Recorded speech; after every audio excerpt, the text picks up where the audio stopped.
Okay,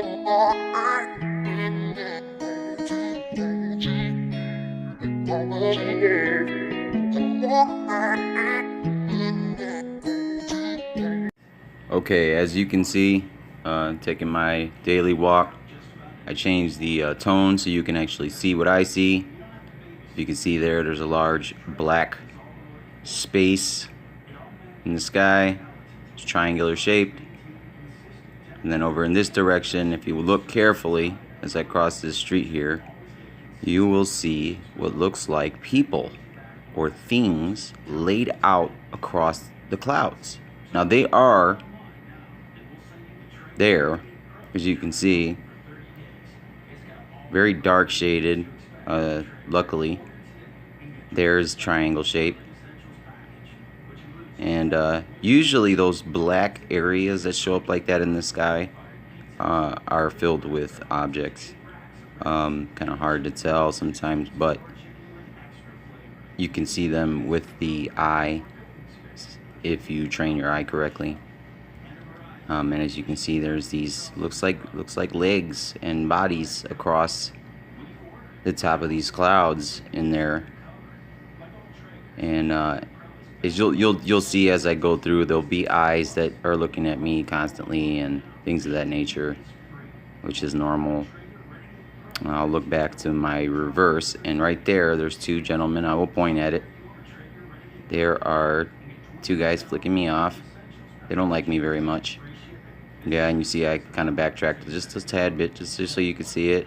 Pointed out some of these areas that are definitely filled with now I haven't gone through this thing entirely in slow motion. I will have it slowed down a little bit for you guys so you can see here, but you'll see them. They're along there, and I point them out very easily. Fortunately, this view gives you kind of a, yeah, that kind of freaked me out. I was actually going to look over my head, and something cast a shadow over me, if you couldn't tell. Yeah, it's a little strange. It happens sometimes, but kind of freaked me out. But you'll see these certain objects that are sticking out and getting a good look at me. They tend to really come out when I'm out for some reason. I do notice some of them craft, they kind of sit outside my apartment in the morning waiting for me to exit, and that's a normal thing. But as you can see here, more up there in that direction, kind of clear as day. Can't really, there in that direction also. I'll pan back and I'll start taking pan shots of the sky, and you can see these shapes. These shapes are obvious. They're very obvious. They stick out, and there's also some stuff in there, if you pay very close attention, that just don't look right. It just don't fit. And right there was obvious. Right there, I get a good look at it. If you notice the camera is kind of also a good tool too.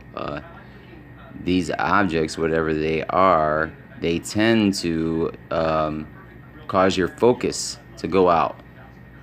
I've noticed this problem a lot, and I believe it's because of the magnetic field that kicks off of these particular objects like this that I'm looking at.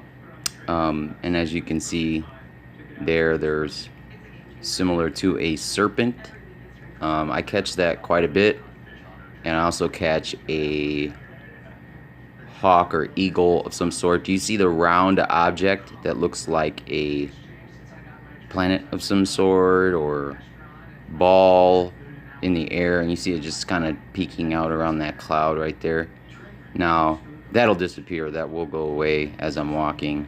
But you see how they can manipulate, how easily they can manipulate. Now do you see where it's at?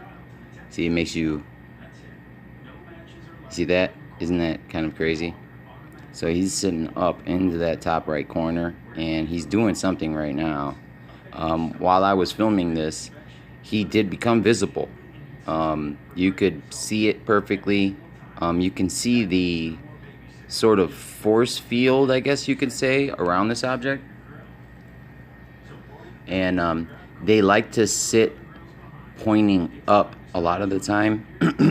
And I think it's for visual effect, just so you can't see it as well. You're not giving as much space for anything below it to see it. But these objects are pretty much everywhere. I see, as you can see here, there's a huge face, but there's also little things in there waving, and there's, you know, I've seen just about everything you can at this point. And you see these strange formations that sit on top. Now that's why I toned the color, so that you could get a very good look at that. But do you see that? That is a very strange tubes-like shape. Almost looks similar to the hose. There's an object next to it that is sitting there looking, and then there's an object in front of it also that's standing there. It's kind of hard to see in this view, but there's also one in front of it. You have to forgive me for the shaking. And as you can see, that thing's just sitting there trying to focus with the camera and, you know, mess with my camera and get itself into a position where it's not visible. You know, as you can totally tell here that I have my eyeball on it, and it's trying very hard to mask itself. They tend to do this a lot, and like I said, you can obviously see this sort of field around it. Now I'm not sure if that is part of the propulsion or if that's the cloaking, but I digress. Doesn't really matter at this point. They are up there, and as I pan around and you pay close attention, you will see what I see. Now you see there's a vortex right there on the right side of the screen. It's aiming up. It's heading up. I run into this a lot. So when there's a vortex like that, usually if you look above it or below it, you will see an object. As you can see, that object is casting shadow across the sky. A lot of people do not pay attention to really what is going on around them. And this shadow will cast on you while you're walking. Now, I'm, pretty aware of my surroundings, and I tend to look everywhere. And I catch this on camera all the time. I'll snap shots where you can see it travel over me. And we're talking huge. We're not talking small objects. These are huge. And you see him, he's almost got himself into a position to where I can't, But that's kind of why you have to check. I personally slow these down to absolute nothing speed-wise, and I will go through frame by frame just in case. I've caught orbs, I've caught all kinds of things. And as you can see in that one right there, what looks like a tail, to the left of it, there's like an arrow shape, a V shape. That is also seen a lot. One to be, keep your eyes open for. It does show up a lot, but you can still sort of see that round object. I am not positive as to what I believe that is a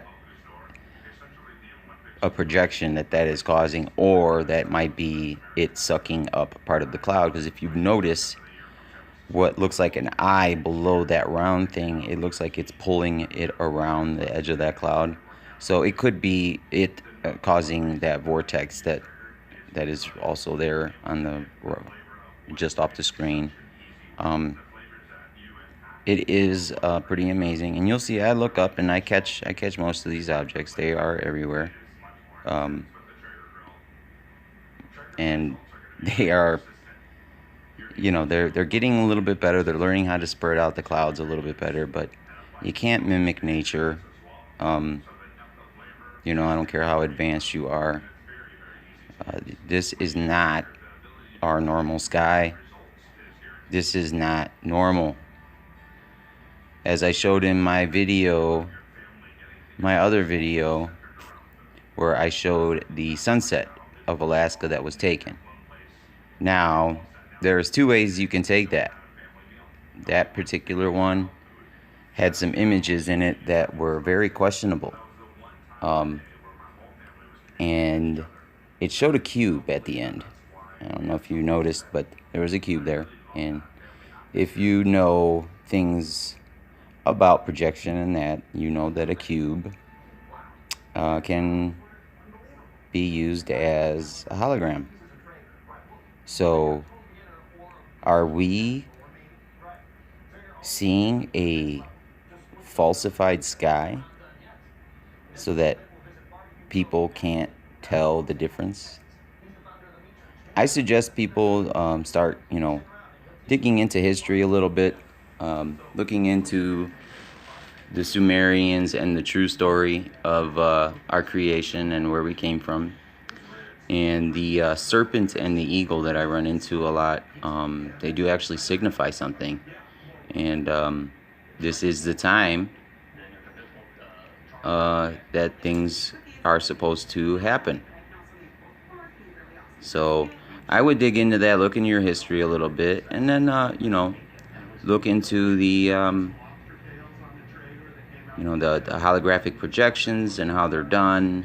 And as you can see here, this is the normal on a day-to-day. And what surprises me is that people don't pay enough attention to their surroundings to realize what's going on. We are under a type of control, and we're being manipulated on a constant basis. And this is not how life was supposed to be. It was not. The teachings of old will tell you that. We have free will. There's no reason why things should be like this. So, as I said, I hope you, take heed. Look a little bit into your past, look into your name. Your name holds a lot of meaning. Even if it's a common name, look into the ancient origins of your name, where it came from.